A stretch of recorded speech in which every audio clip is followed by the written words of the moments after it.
Salam damai sejahtera bagi kita semua. Saya bernama Jenny Madala Penirang Hias sebagai pewawancara, dan di sini ada narasumber saya yaitu Milka Febrilia Samudra. Nah, pada kesempatan kali ini saya mewawancarai beliau dan mengajukan beberapa pertanyaan tentang perubahan sosial dalam bidang kesehatan, terutama dalam meracik obat. Nah, pertama Kak, pertanyaannya yaitu apa perubahan sosial yang Anda rasakan dalam bidang kesehatan, terutama dalam meracik obat?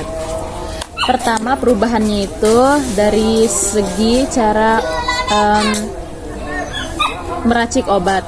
Dulu kita meracik obat dengan alu dan lumpang untuk menggerusnya, sehingga itu sangat tidak efisien waktu, apalagi jika dosis yang diperlukan itu banyak, takarannya banyak. Jadi kita kayak harus berkali-kali mengaduknya gitu. Jadi kayak satu-satu tidak efisien. Sedangkan zaman sekarang sudah ada blender mikro untuk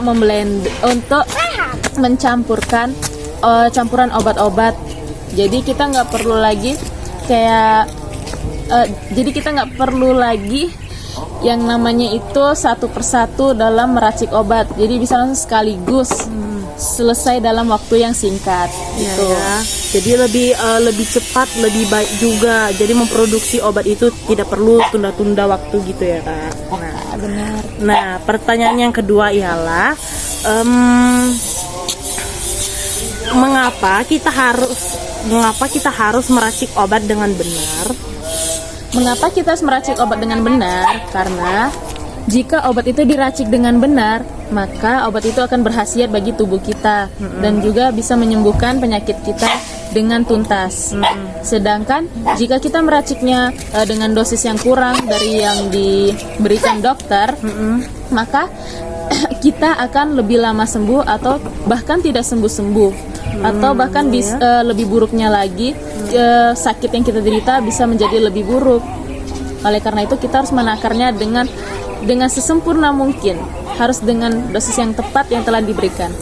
Berarti bisa dibilang itu bisa berujung kematian lah ya Kak, kalau hubungannya kayak gitu.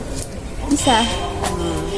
Jadi yang ketiga pertanyaannya adalah bagaimana dampak jika nanti kakak meracik obat tuh salah gitu loh Kak?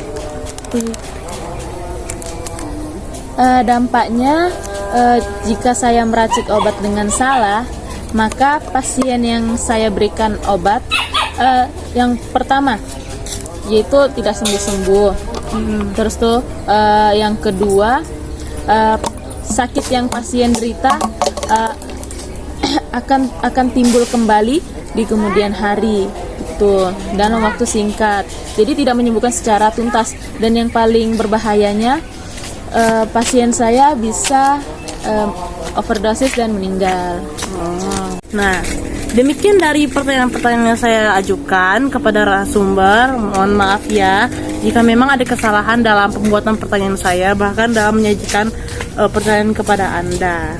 Nah, terima kasih atas perhatian dari Bapak Ibu sekalian. Terima kasih.